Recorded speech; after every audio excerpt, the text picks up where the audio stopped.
The summer I was pregnant with you, it was the hottest year of the last 10 hottest years. The news teemed with unrest. We tried to get the house ready to sell. I cried reading the comments, and I cried when I found out you were a boy. All summer, I tried not to read the comments. We all know not to read the comments.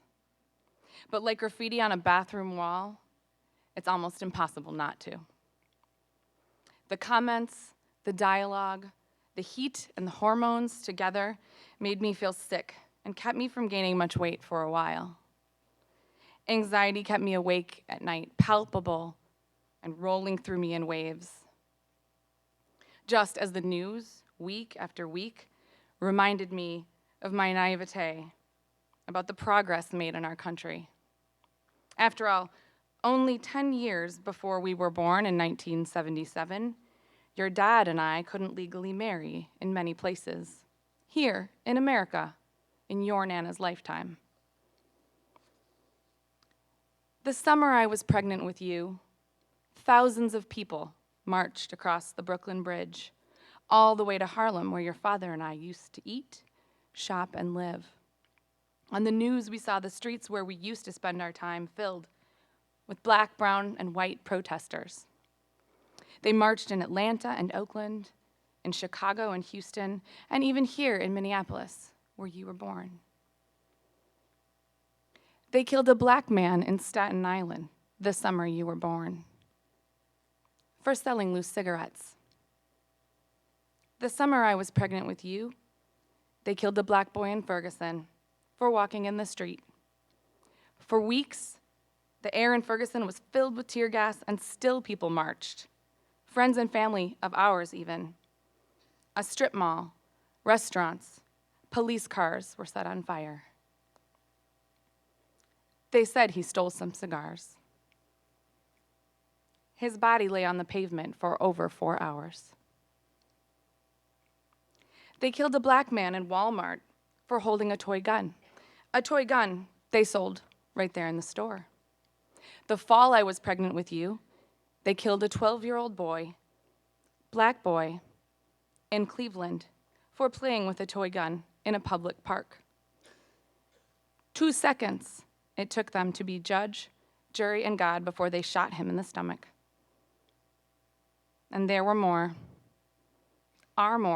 many more, as there have been for years, that didn't even make the news. My son, you should know I have been an activist my whole life. I'm sure to embarrass you with that trait more than once in your life. But complications from pregnancy rendered me immobile. And for the first time in my life, I was forced to slow down. Not to participate, but to watch from the sidelines as my belly grew with you, my black son. I watched and read and listened to the nation roil and debate the worth of a black life, the worth of black boys and men. I wondered, how old will my son be when he stops being a cute little boy and everyone becomes afraid of him? The summer I was pregnant with you, hashtag Black Lives Matter became a mantra that somehow made people angry.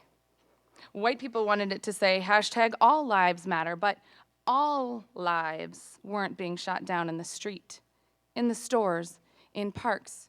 You see, black lives were. Are. Your uncle mentioned to me one day that I was the only person in his Facebook feed who posted about the protests, as they were called that summer, about social political unrest. And I actually thought he was joking. But people are being shot down in the streets for nothing. What else are people posting about? The water bucket challenge for ALS. You see, my beautiful boy, a white person without a black or brown husband, daughter, and son can choose whether or not to pay attention to this stuff. A white person doesn't have to worry if it takes their spouse too long to return from the grocery store, if perhaps he's been accosted on the street, or if the police believed he fit the description. A white person has that luxury. Black and brown people do not. The week before you were born, your 3-year-old sister came home from preschool and told us that another classmate told her that she wasn't invited to her birthday party because no brown people are invited. After a long conversation, she asked me if you would be born brown like she was, and I told her yes. Your sister is brilliant, a shining star of curiosity and intellect and little ponies and planets. And she will be here with you and for you. Here's what I know, my brilliant little boy. You will be loved deeply, unconditionally by your father and me and our large families. We will love and support you. We will fight for you, and we will show you the world and teach you everything in our reach. And we'll find the people to teach you the things that we can't. But what I can't predict is how the world will treat you, based not on who you are, but on the shake of the genetic dice. Looking at you sleeping on my chest, my heart is full beyond capacity with love and hope for your potential, and with rage that you should have any burden on you other than growing up and making mistakes and figuring out where you want to live, who you want to love, and what you want to be.